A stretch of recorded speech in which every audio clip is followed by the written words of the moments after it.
I came to win, to fight, to conquer, to thrive.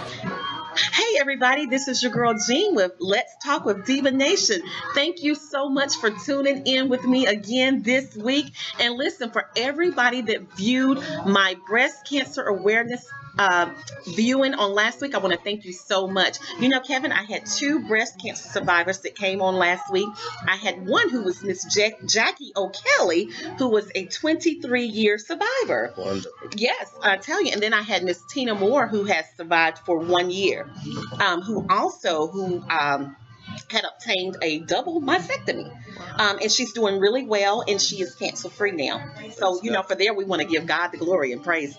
So I'm telling you. Well, as you can see, I am sitting with pastor / author / I think poetry writer. I do a little something. Yeah. I am sitting with Pastor Kevin Sturdivant. And as you know, I've been advertising. Kevin, I've been blowing you up for quite some time. Well, thank you. I appreciate it. Yeah. Honored to be here. Honored to be here. Thank you so much. I think that I got your book probably about a month ago. And let me tell you, when Amazon dropped my book off, well, actually, when FedEx dropped my book off at the door, I was excited. I was tearing that box up like a kid at Christmas. I'm telling you, I was excited about it. So, you know, just to give my audience a little briefing about you, I believe that I met you at my current ministry several years ago. And of course, that ministry is Bethel Baptist in Kannapolis, North Carolina. Is that correct? Sure. Yep. And I have also had the opportunity to hear you pastor a little bit. So, yeah. Well, we do what we can. You know how that is. We do what we can. Now, listen, Kevin, I think I was telling you when I was reading this book, which is called Uncovering Church Cliques and Finding Faithful Friends. As I was reading this book, I was hearing you preach, and it was like messing with me in my head. I'm like, dude, I'm really trying to read this book like a melodrama book, you know, Wow. And I'm getting preached to, so It was kind of funny. Do you get that a lot from your readers? You know what? Actually, it's funny you said that. My brother had the same reaction when he read it. Yeah. He read it and told me, he was like, man, I can hear your preacher voice. I said, well, hey, sometimes you need to use your preacher voice. Yeah, I was getting it, and I was like, dang, Kevin, you know. And let me tell you, a couple times I got stepped on. You know, we say we get our toes stepped on in church. You know, I was like, dang, is he preaching to me? Well, you know, if you can't say amen, say ouch. You know, no, let me tell you, I really wish I had some coffee, and I honestly thought about bringing my coffee cup, because this is one of those books where you be like, So I could imagine myself sipping on my coffee, not tea, but my coffee going, You know, it was that kind of book. So, okay, so Kevin, let's get into this book just a little bit. First of all, I want to ask you, what inspired you, Kevin, to write Uncovering Church Cliques and Finding Faithful Friends? The inspiration for the book is very simple. I am a reader. Okay. And I refer to information I love to read, and I find peace in reading. And as I was going through situations in life and circumstances that are detailed in the book, I tried to find some material to read to sort of help me through whatever processes that I needed to go through in order to find healing and wholeness through what I was experiencing, and discovered that there weren't any books on cliques. Okay. There wasn't any comprehensive information that would help people to sort of shepherd them through the process. And so that really was the inspiration and the impetus for the book. Okay. Just to be a guide, just to be a help, a resource for people who may be experiencing some of the same things that I experienced. So that's where it came from. Okay. Well, I can tell you that I'm very grateful that you had the vision for the book, because I'm just going to tell you what my version of what I always thought was a clique. And as I mentioned, when I said I felt like my toes had been stepped on, actually, if we could be honest, I think we all have been evolved in a clique. You know, because when I initially began to read this book, I said, God, am I guilty of being in a clique? For instance, and I'm not going to tell my age because I had to really think about what I was going to say, but in my earlier years, I remember being around certain people, you know, and it was by the way we dressed. Certainly. You know, it was by our education. It may have been about our economic status, you know, and then there were certain people you would not dare be seen with or around. Right. So I think I've been guilty of that. Yeah. So I was asking the question, okay, and I think we spelled it wrong too. I don't think we were spelling clique like, you know, C-L-I-Q-U-E. I think we had the C-L-I-C-K-S, you know, that's how we were spelling cliques. But you know, so I think I was a little bit guilty of that. But here's my question to you. I noticed that in your book you had a breakdown of the word clique by Merriam-Webster's definition. So could you go ahead and define that for us? Well, obviously that information is going to be more clearly detailed in the book, but just some basic information about cliques. And one of the things that the book does a good job of unfolding is not just what a clique is, but where cliques come from. Right. And you know, the purpose of a clique, or the origin of a clique, is really based around people who come into your life to applaud you, right, for whatever reason. They come into your life to applaud you, and those are the kinds of details that are found in the book, and it goes into a more clear understanding of what cliques and cliquishness is. But at the most basic level, it involves people who come into your life to applaud you, and on the surface that may not seem like a big deal. It may seem like something that's innocuous and innocent. Right. But it is how those people use that influence on you, that may alter your perception or your view of certain things. You know, when you were talking just a second ago, you said that we all participated in cliques. Well, that's too is in the book. We talked about, you know, when you're in high school, you hang around the cool kids. Yes. When you're in high school, you hang around all of the athletes. Or when you're in high school, you hang around the band people. And so all of that, you know, we do have certain things that draw us to people that are like we are. Yes. But the challenge with cliques and cliquishness is when you are drawn to those people to the exclusion of everybody else. Right. And that's sort of where it becomes cliquish and dangerous. It becomes dangerous. It becomes dangerous. One of the things that I want to point out, and I'm very glad you brought this up because I was reading it. You know, cliques are a small group of persons, and they come into your life to become applauders. Well, again, that can become dangerous because we all want to be applauded in some form or fashion, but you have to be careful about that, especially when you're wanting to be patted on the back. You want to have this certain recognition, but it could be for the wrong purposes, you know. And these people, so without telling too much of the book, because we want you to get the book. We want you to get the book. And let me tell you, I am a reader by nature too. I love books. Now let me tell you, Kevin, you know, because I told Kevin earlier, he's a pastor, so I can't lie to the pastor. It's kind of like being behind the veil, you know. I like melodrama books, you know, them books that you can't wait till that 10 o'clock break, can't wait till your lunch hour, you go to the bathroom. This is going to be that book. All right. You're going to be waiting for your break. You're going to take it to the bathroom break. But without telling too much of it, what is the real design of the clique? Well, no, let me ask you this. How has the clique come into the church? Let's talk a little bit about that. Well, one of the things that is outlined in the book is cliques converge around giftedness. Yes. And obviously there are a lot of gifted people in the church. And what happens in churches oftentimes is when somebody is especially gifted in an area where someone else may not be, Right. they may be desirous of that gift, or Wow. maybe desirous to hone their skills so that their gift can become better. It's a very dangerous line, because what can often happen is you can be drawn to a person's gift so much that you abandon who you are to try and be more and more like the person that you're trying to emulate. The challenge with us is understanding that God has gifted us all.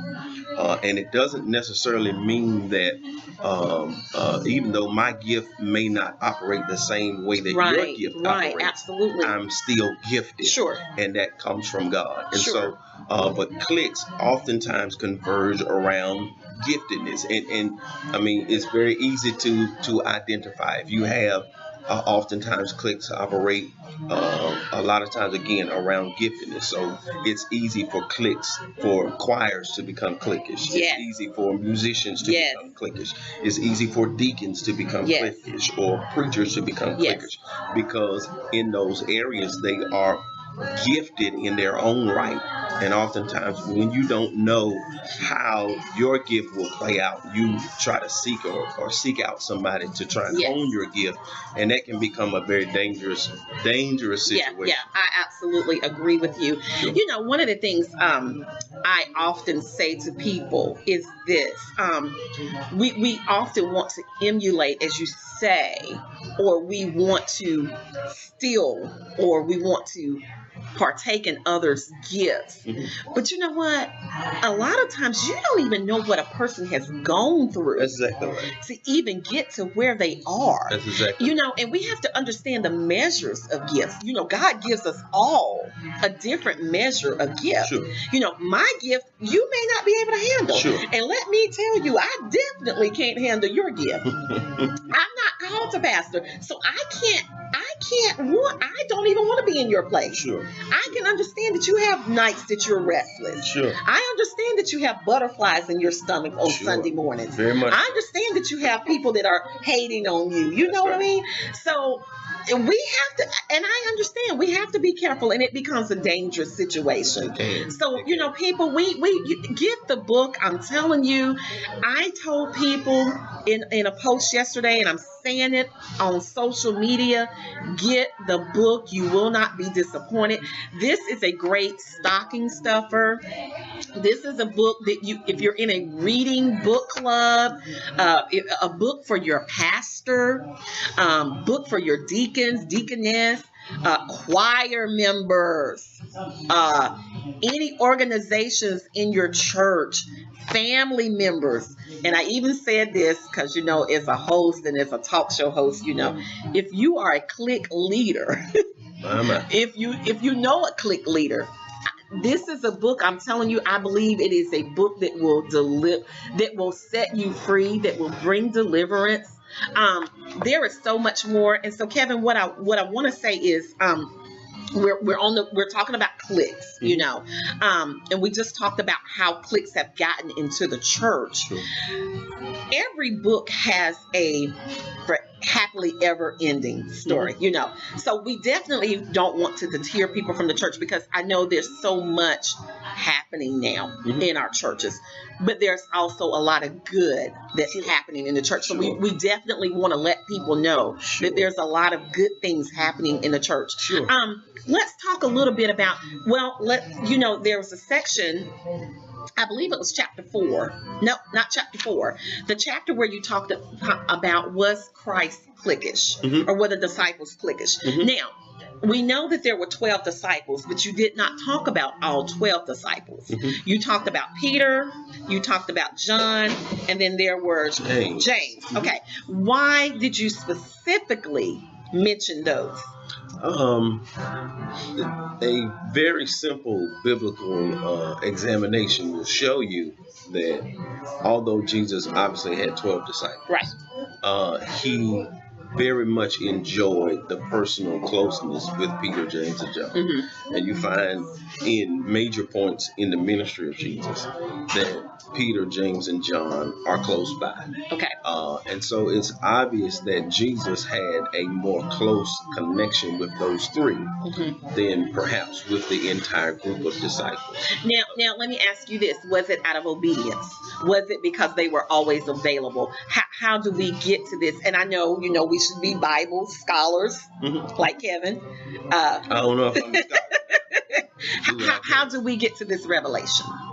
The revelation of Peter, James, and John being with Jesus. Yes. It's just being that closeness in well, I mean, if you look at when Jesus was transfigured, Peter, James, and John was there. In the Garden of Gethsemane, Peter, James, and John were there. Okay.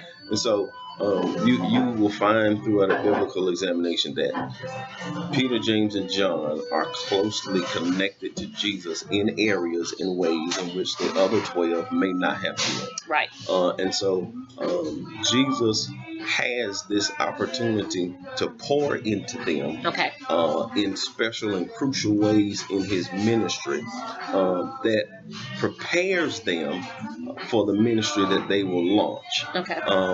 Jesus, the question that's raised in the book, was Jesus cliquish, is an intentional, provocative question. Okay. Because it is one that hopefully will provoke people's interest. Right. The purpose of that particular section is to just try and examine, does Jesus operate in a cliquish fashion? And what we discover after you read the book, what we discover is that Jesus is not operating in a cliquish manner, because the opportunities that he affords those Peter, James, and John were afforded to everybody. Absolutely. It was just a situation where Peter, James, and John took hold of the ministry and followed more closely. Absolutely. And it makes so much sense. So back to what I was stating, that every story has that fairy tale ending or the good ending. So we're talking about cliques. But then, of course, it says, and finding faithful friends. So there is hope. Sure. There is hope. Sure. That there are the faithful friends or the faithfulness in the church. Sure. Can you talk a little bit about that? Well, from that particular example of Peter, James, and John, they are used in the book as a backdrop for what those faithful friends look like. Right. And one of the things that we contend in the book is that everybody needs a Peter friend. Yes. Everybody needs a James friend. Everybody needs a John friend. And you need those people in your life that have the personalities of Peter, James, and John to help you through your own life's journey. You're going to need people in your life that are able to speak in your life in unique ways. Yes.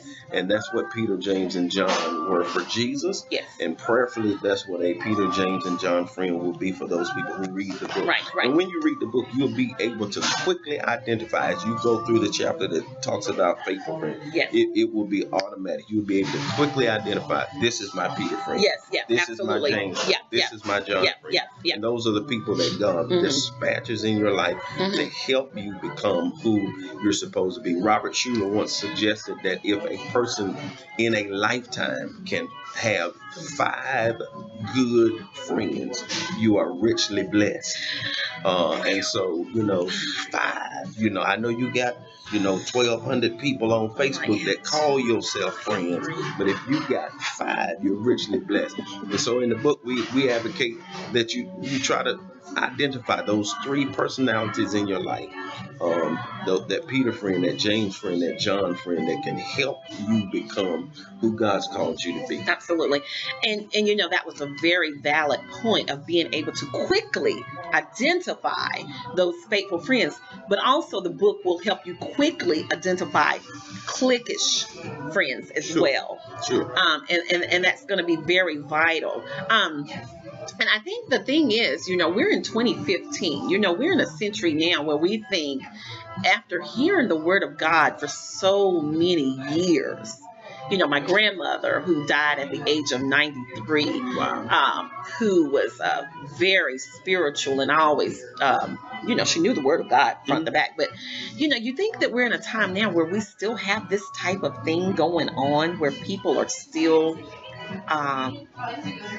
wanting to, I really don't know how to say this, Kevin, but where I don't want to use the term drama, but I guess what I'm saying is we should be at a point in life where we're going into the house of God and into worship and being unified, Right. but we're still divided. Very much so. Still divided, and that is very puzzling. Very much so. But one of the things that I will close out with, that I wanted to leave, and again, not just to, because again, we did state that there's a lot of good things happening in the church.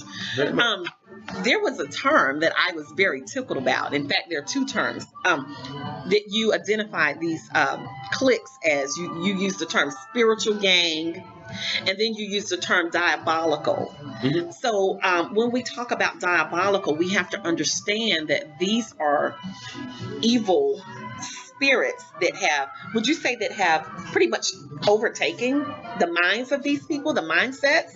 Well, in terms of it being a spiritual gang, you have to understand that gangs operate in large degree to try and secure a certain territory. Right. And how spiritual gangs relate to cliques is that oftentimes oftentimes it can be a mirror type of image where you see when new people come into the church, literally cliques can sort of sometimes fight for that person's involvement in their particular clique as opposed to something else.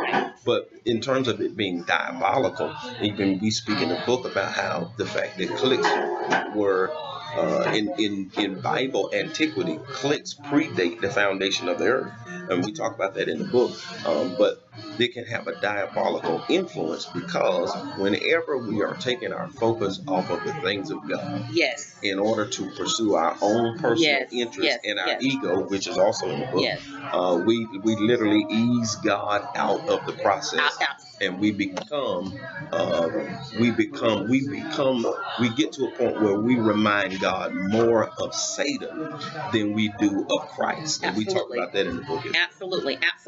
Well, I'm telling you guys, I am very proud of this book, Kevin. I have even mentioned to Kevin that I can see this being a stage play. I know numerous of you stage play writers out there. I would recommend you get the book, but now it is copywritten, so you can't just get the book. It's copywritten. You can't just get the book and take material and go write a play. That's right. Now you have to contact Kevin. Right. But I tell you, I really could see this being a stage play and really setting people straight and setting them free on this. Again, people, the book is great. I've read it. I've gotten it. I've enjoyed it.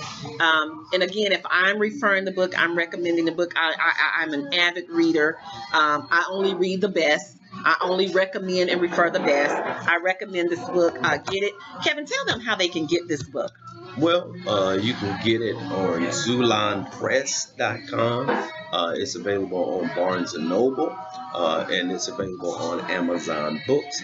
And if you're trying to hit me up, you can hit me up on Facebook, and we can certainly have some further conversation there. All right, and let me ask you, and are you also available for conferences? Are you available for seminars regarding cliques and finding faithful friends? Uncovering cliques and finding faithful friends. Very much so. There's some information in the back of the book in how you can get in contact with me if you're interested in me coming to have a talk or conducting seminars or workshops or whatever. We'd love to do that. I've done that in the past. It's been richly rewarding.